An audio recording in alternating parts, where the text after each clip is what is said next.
Crash Nitro Kart released in late 2003 and was developed by Vicarious Visions, the same team behind Crash's great Game Boy titles, as well as the Insane trilogy many years later.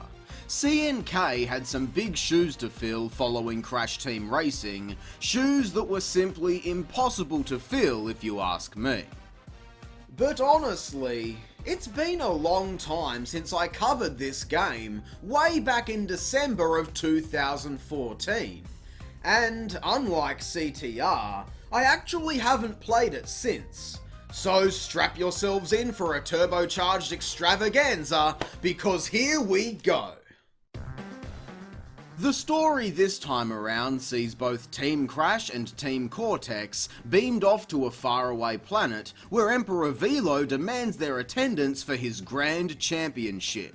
And if they refuse to race, Earth will be destroyed. Standard concept, familiar, but still fresh and new thanks to the new team mechanics implemented into this game. We get to play as either team through adventure mode, down both a good and evil path, so along with giving us a slightly altered storyline, we also get to race the game with the different members of each team, which is cool. Unfortunately, it's not cool how this works within the races themselves. But we'll get to that in good time. First, we need to talk about the core gameplay here. Majority of the courses in Nitro Kart are absolutely amazing. We're going across 4 new worlds, so we get to see a more exotic list of locations. Standouts include Out of Time, Android Alley, and Deep Sea Driving, as well as some others. Having said that, however, some of the courses are lacking this time around, as certain aspects have been blatantly ripped off from Crash Team Racing. Inferno Island has similar set pieces as Crash Cove. Tiny Temple is a lot like Tiger Temple, with the same split path and fire-breathing idols, and they didn't even try to change the name on that one. But the biggest for me though is Assembly Lane, featuring a mirrored version of the right angle corners seen in Engine Labs. The courses are still good, but part of that credit goes to a totally different game.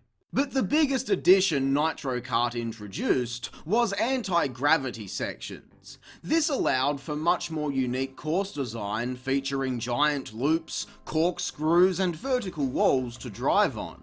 It's an awesome idea, hence why Mario Kart stole it over 10 years later.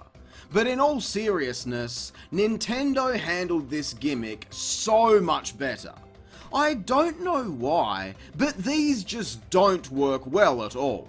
The speed of your kart comes to a crawl when you're on some of these sections, so it kills the pacing of a race. All of these locations do look amazing though. In fact, this game is a graphic masterpiece for its time and might just be the best looking Crash game of the 6th generation. And while I said in my previous review of this that the music was bad, I'd have to disagree with that now. Sure, some of the soundtrack may not be as memorable as CTR's soundtrack, but it's all still very good. However, we need to discuss the control of karts. Now, I'm going to preface this by saying that the game does control fairly well, and it's definitely fun to play, but to follow Crash Team Racing, this is a fucking joke. To recap quickly, CTR has incredibly tight controls, 100% responsive, and it always felt like you were in control of your kart. The power slide system was in-depth and quite advanced, with the reserve system and potential for speed you could reach within a race. Nitro Kart has none of that. If tight is the word used to describe the controls in CTR, then the word CNK gets is clunky. It doesn't matter what the stats of your racer are, jumps feel incredibly heavy and weighted, which affects power slides not feeling as fluent as last time. Boosts themselves also don't last anywhere near as long, and as far as I know, the reserve system simply doesn't exist in this game. It's so hard to get up speed, and the slightest brush against a wall stops you dead in your tracks half the time.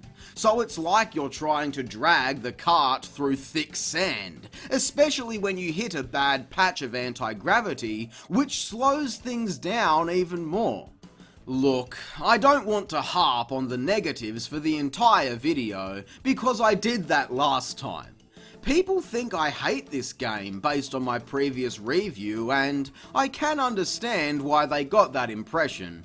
But despite my issues here, I do still enjoy this game from time to time. It was always a favourite of mine growing up, thanks to the awesome track design. In fact, it was because I saw that Nitro Kart tracks would be appearing in the remake that made me want to replay these games and talk about them again. So I do like this. I just hope that they keep the team mechanic out of nitro fueled. Throughout a race, staying close to a teammate builds up this meter on the side. When it's full, you get to unleash a bunch of attacks in rapid succession. Sounds like fun on paper, but it's fucking abysmal in practice. Either your teammate is nowhere near you in the race, meaning you don't get to use this feature, or you're both at the front of the pack and it makes the game way too easy. But my biggest issue is that it slows everything down. You can't possibly focus on driving when all of this is going on, so it removes your attention from playing to the best of your ability, which ultimately removes one of the biggest hooks Crash Team Racing has to offer. All of that said, the concept of having different teams was a great idea this game had going for it. Next to our two playable teams, we also have Team Entrance and Team Oxide. But this is where the potential for Nitro Kart was wasted. If we have 4 different teams, why can we only pick between 2 of them for adventure mode? I actually would have loved playing through this game on both Entrance and Oxide's teams respectively. We could have seen Oxide crowned Galaxy Champion again, or see Velo destroy the Earth. Maybe Entrance could have overthrown Velo's rule, I don't know. The potential for fun storytelling was right there, but no, we didn't get any of that. The different teams don't even interact throughout the story, let alone do anything cool with the narrative. Even the new boss champions of each area had a lot of potential, but they were ultimately wasted as well.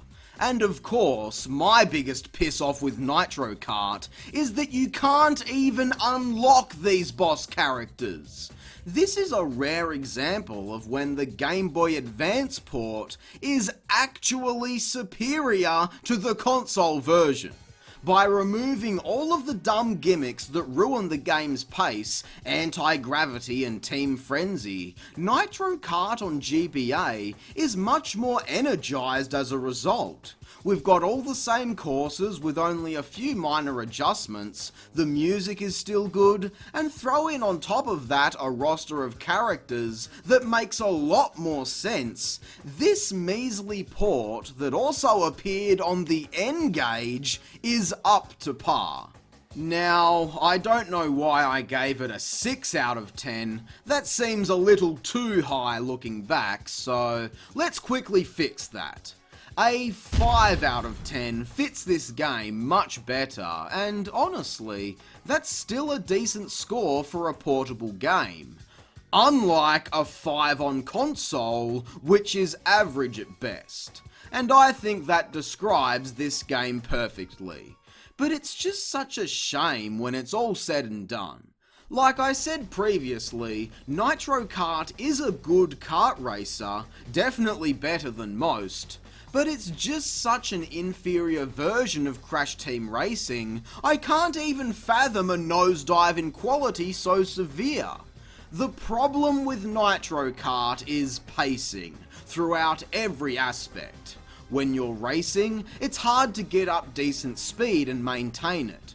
The story's only purpose is to introduce and eliminate bosses from the mix. We don't get any interaction between the various teams at all, so the story never really gets out of the starting gate before it starts throwing twist endings at you. But even mundane stuff like navigating different areas kills the pace of gameplay. There are so many loading screens here to get into a hub area, to enter the race, to enter the podium celebration, then back out to the hub world. Even though they're not the longest load times in the world, they stack up quickly and make it a slog to get through sometimes. But to close, with all of that, for everything this game gets wrong, it does do something right as well. It's got amazing graphics and gorgeous tracks to race on, even if they can be stiff at times. The music is also good, and it is fun to play through with the different teams, but due to the additions of all these poorly executed gimmicks, this game just cannot escape that 5 out of 10 score. Yeah, it's not a great game by any means, but it still has its moments. I mean, it could be a lot worse. Have you seen Crash Tag Team Racing? Because we're doing that next. I'm not entirely sure if that homework is even required for Nitro Fueled, but we're doing it anyway, so until then, I hope you enjoyed the video. If you did, be sure to leave a like, subscribe, and share. I'm Square Eye Jack, and I hope you have a great fucking day. Thanks for watching.